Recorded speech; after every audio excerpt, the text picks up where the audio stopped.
She demanded access to my bank accounts and said, "It's over if you don't trust me." I told her, "Then it's over." A year later, she ran into me at a cafe, clean, humbled, and finally realizing why I never looked back. When my girlfriend, Lisa, first moved in, everything seemed easy. We'd been together for about a year, and I thought we were solid, not perfect, but real. I paid the rent, the utilities, and most of the groceries, but I didn't mind. She was finishing grad school, working part-time, and I figured once she got her career rolling, things would balance out. But slowly, her attitude started to change. The thank yous turned into expectations. The small gestures, cooking dinner, bringing home her favorite snacks, became bare minimums. And then came the day she asked to be added to my bank account. At first, I thought she was joking. We were sitting on the couch, and she casually said, "You know, since we're living together, we should just combine our finances. It'll make things easier." I asked what she meant by combine, and she said she wanted access to my main checking and savings accounts so we could budget better. Now, I've always been responsible with money.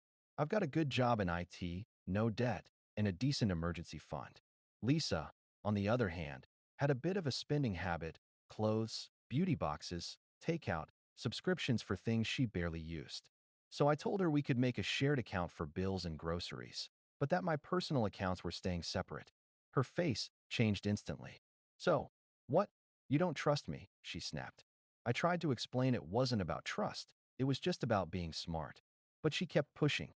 She said I was controlling, stingy, and acting like she was some kind of gold digger. Finally, she said it. "Either give me access to your bank accounts, or we're done." I just looked at her. No yelling, no arguing, just calm. "Then we're done." The silence that followed felt like the longest minute of my life. She laughed, like I was bluffing. But I wasn't. I stood up, grabbed her spare key off the counter, and placed it in her hand. "I'm serious, Lisa. I'm not doing this." She stormed out, slamming the door, shouting something about how I'd regret choosing money over love. I thought that would be the end of it. But over the next few days, she started calling, then texting, then calling again. The messages went from angry to desperate. "Can we talk?" "You didn't mean it, right?" I overreacted. I ignored them. I blocked her number after the third day. 2 weeks later, I'd started to move on. I cleaned the apartment, deleted our pictures, even started sleeping better. I thought it was over. Until one Friday night, around 11 p.m., there was a knock at my door. When I opened it, there she was, mascara running, eyes red, holding her phone and crying. "Please, can we just talk?" she whispered. And I realized this wasn't over yet. Lisa stood at my door, mascara streaked down her cheeks, her voice barely more than a whisper. "Please, can we just talk?" For a moment, I hesitated. Every instinct told me to shut the door and walk away. But some part of me, maybe the one that remembered our good days, let her in. She stepped inside, her eyes darting around the apartment like she expected someone else to be there. Everything looked different, cleaner, quieter, emptier. Her stuff was gone, her presence erased. She noticed it right away. "You really got rid of everything, huh?" she said softly, brushing her fingers along the bare kitchen counter where her plants used to sit. I just nodded. "You told me we were done. I believed you." She turned toward me, eyes welling up again. "I didn't mean it like that. I was angry. I said something stupid, and you just walked away like it meant nothing." I crossed my arms, keeping my tone calm. "Lisa, you didn't say something stupid. You gave me an ultimatum. You wanted access to my accounts, or you'd leave. So I let you leave." She sighed and sat down on the couch, her voice shaking a little. I was scared. "Okay," I thought. "If we were serious, we should trust each other with everything." I didn't mean to sound like you were entitled to my money. I interrupted. She flinched, looking at the floor. For a moment, the only sound was the ticking of the clock on the wall. "It's not like that," she whispered. "I just wanted to feel secure. You have savings, a career, everything figured out. I don't. And it makes me feel small, like I'm just along for the ride." That almost got to me. For a second, I felt the old instinct, to comfort her, to say it was okay. But then I remembered the weeks of manipulation, the shouting, the way she tried to twist things whenever she didn't get what she wanted. So instead, I asked, "Lisa, did you come here because you miss me? Or because you need something?" Her eyes shot up. "What?" "I came because I love you." But her phone buzzed right then. She jumped, fumbling to silence it. For half a second, I caught a glimpse of the notification: declined transaction, insufficient funds. Yeah, that told me everything. You're having money problems, aren't you? I asked. She froze. It's not what you think. Then explain it. She bit her lip, trying to compose herself. I lost my job last week. My boss cut my hours, and I couldn't make rent. I just need a little help. Just until I figure things out. There it was, the truth, finally. Not an apology. Not love. Just another favor. Lisa, I said slowly, I told you no once. I'm not going to say it again. You made your choice. You wanted control, and when you didn't get it, you walked out. You don't get to come back just because it's convenient. Her tears came harder now, but they didn't move me. So that's it. You're just going to let me fall apart. You're not my responsibility anymore. She stood up abruptly, glaring at me through her tears. You're heartless. You think this makes you strong? It just proves everyone right about you. You care more about money than people. I laughed quietly. No, Lisa. I care about respect. You can't demand it, you earn it. She stormed toward the door, but turned just before leaving. You'll regret this. When you realize no one else will ever love you like I did. I hope so, I said simply. Because I don't want to be loved like that again. The door slammed behind her, and the apartment was silent once more. For the first time, though, it didn't feel empty. It felt peaceful. The next few weeks were surprisingly quiet. I blocked her again, deleted her from social media, and started focusing on work. I even took a short trip to visit some friends out of town, something I hadn't done in years. But Lisa wasn't done. I started getting random calls from unknown numbers. One night, my buddy sent me a screenshot from Facebook, a post Lisa had made. Imagine dating someone for 2 years and finding out they only cared about their bank balance. It said, men these days are weak. They can't handle real women. The comments were split. Some people sided with her, but others knew better. One of her old coworkers commented, "Girl, you asked him to merge finances after 1 year. That's not real love. That's reckless." Then another comment, from her cousin, of all people, "Didn't you ask your last boyfriend the same thing? Maybe it's not the men." The post disappeared within an hour. 2 days later, a final text came from an unknown number. "I'm sorry. I shouldn't have said those things. I really did love you. I just didn't know how to handle feeling less than you." I didn't reply. There was nothing left to say. Sometimes love doesn't end with yelling or betrayal. It ends with understanding that you were never on the same page. She wanted my world, but she never understood the effort it took to build it. And me? I just wanted peace. I finally had update that IT had been almost 2 months since Lisa showed up at my door, mascara streaked and shaking. Since then, silence. Blissful, golden silence. No texts. No accidental calls. No social media drama, at least for a while. I thought maybe she'd finally moved on. I was wrong. It started with a message from my friend Jake. He sent me a screenshot with a caption, "Dude, isn't this your ex?" It was a post from a local Facebook group, one of those neighborhood community pages. Someone had posted a rant. "If anyone's looking for a roommate, please DM me. My ex kicked me out, and now I'm stuck with nowhere to go. I can pay a bit once I get my new job. Need something ASAP."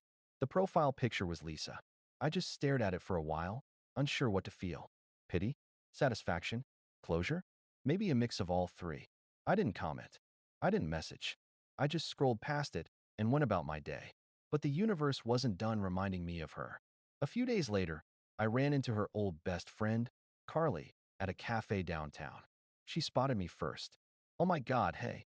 It's been forever," she said, smiling awkwardly. I nodded politely. "Yeah, it has." She hesitated before saying, "So, I hope you're doing okay. I heard things got messy between you and Lisa." I just shrugged. "It's over. I'm good." She leaned in, lowering her voice. "You know she's living with her cousin now, right? Apparently, she got scammed by some guy online after you broke up. That caught my attention." "Scammed?"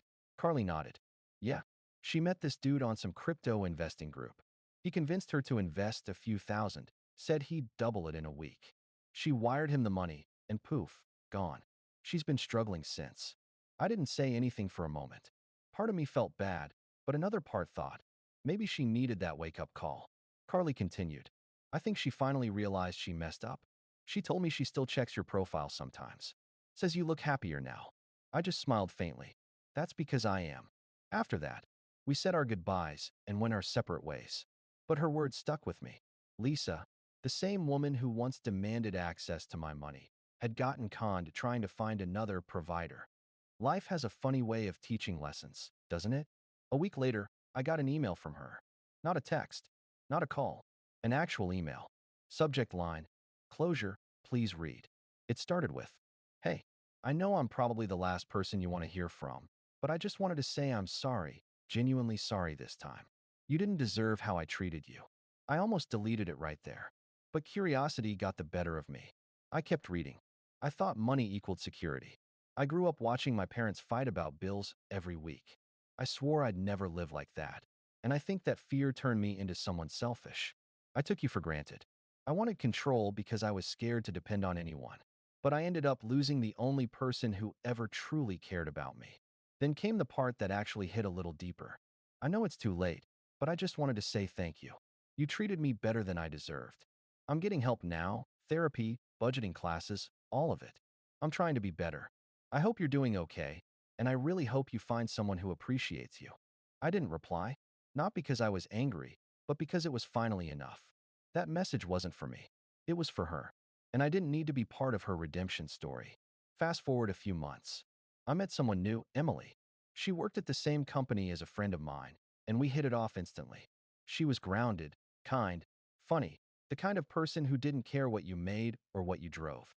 The first time I mentioned Lisa's name, Emily just smiled and said, "We all have our past chapters. Just make sure you're done reading before starting a new one." She was right. Then, about 6 months after Lisa's email, I got another message, this time from Carly again. "Hey, not sure if you've heard, but Lisa moved to another city. She got a steady job and seems like she's actually doing okay. She told me she hasn't dated anyone since you. Said she wants to work on herself for a while." I didn't know how to feel. Part of me was relieved. Another part of me, the part that once cared deeply for her, was genuinely glad. People change. Sometimes it just takes losing something real to realize how much it meant. I closed the message and went back to what I was doing, helping Emily set up the new bookshelf we'd just bought. She looked up at me, holding the screwdriver awkwardly upside down. "You sure you trust me with tools?" I laughed, more than I ever trusted anyone else. That night, while cleaning up, I found something old, a photo of Lisa and me at a beach trip 2 summers ago. For a second, I almost threw it away. But instead, I tucked it into a box labeled past. Not out of sentiment, but as a reminder. A reminder that peace doesn't come from holding on. It comes from finally letting go. Final update that a year had passed since everything went down with Lisa. In that time, my life had completely changed, not in some movie-style, instant success way, but in a quiet, peaceful, real way. Emily and I had moved into a small townhouse together.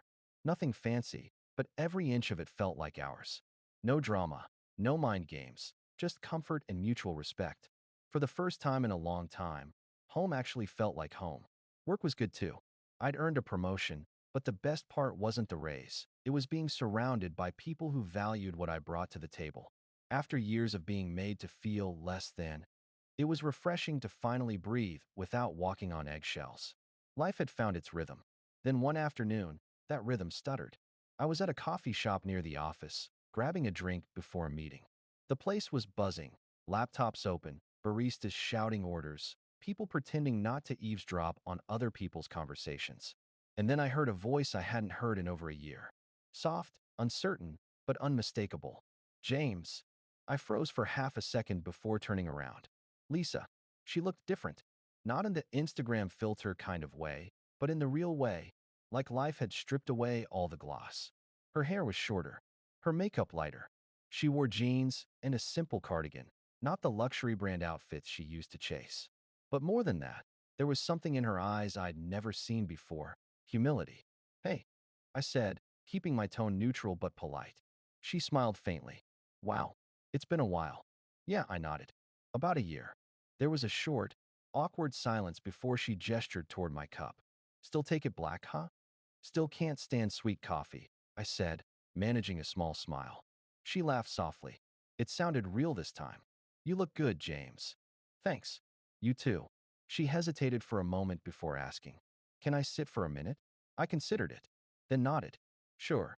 She sat down across from me, fingers wrapped tightly around her cup. I didn't expect to run into you, she said. I've been back in town a few weeks. Got transferred here for work. Good for you, I said.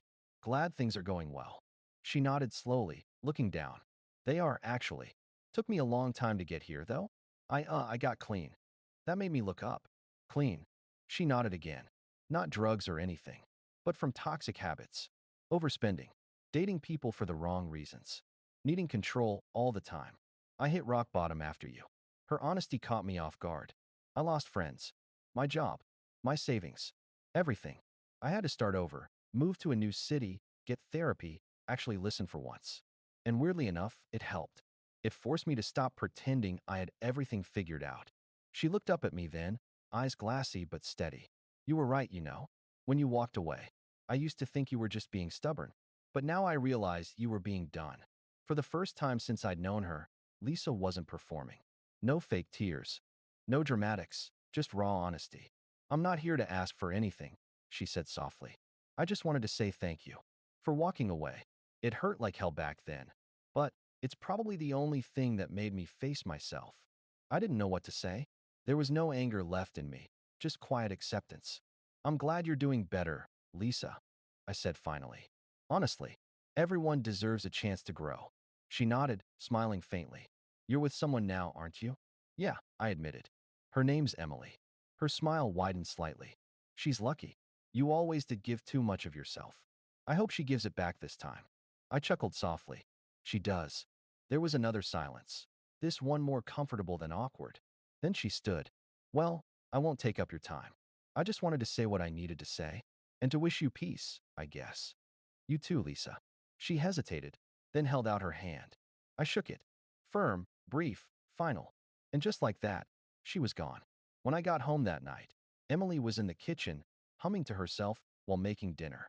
I wrapped my arms around her from behind, kissed her shoulder. Hey you, she said with a smile. Rough day. Not really. Just interesting.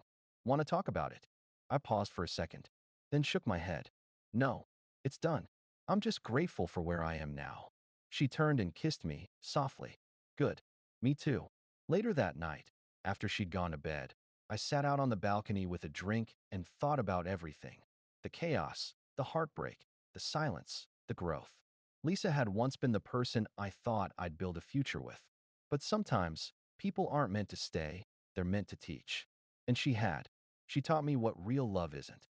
And because of that, I learned what it is. I finished my drink, looked up at the quiet night sky, and smiled. Sometimes peace doesn't arrive with fireworks. Sometimes it just walks in quietly, sits beside you, and whispers, you made it through.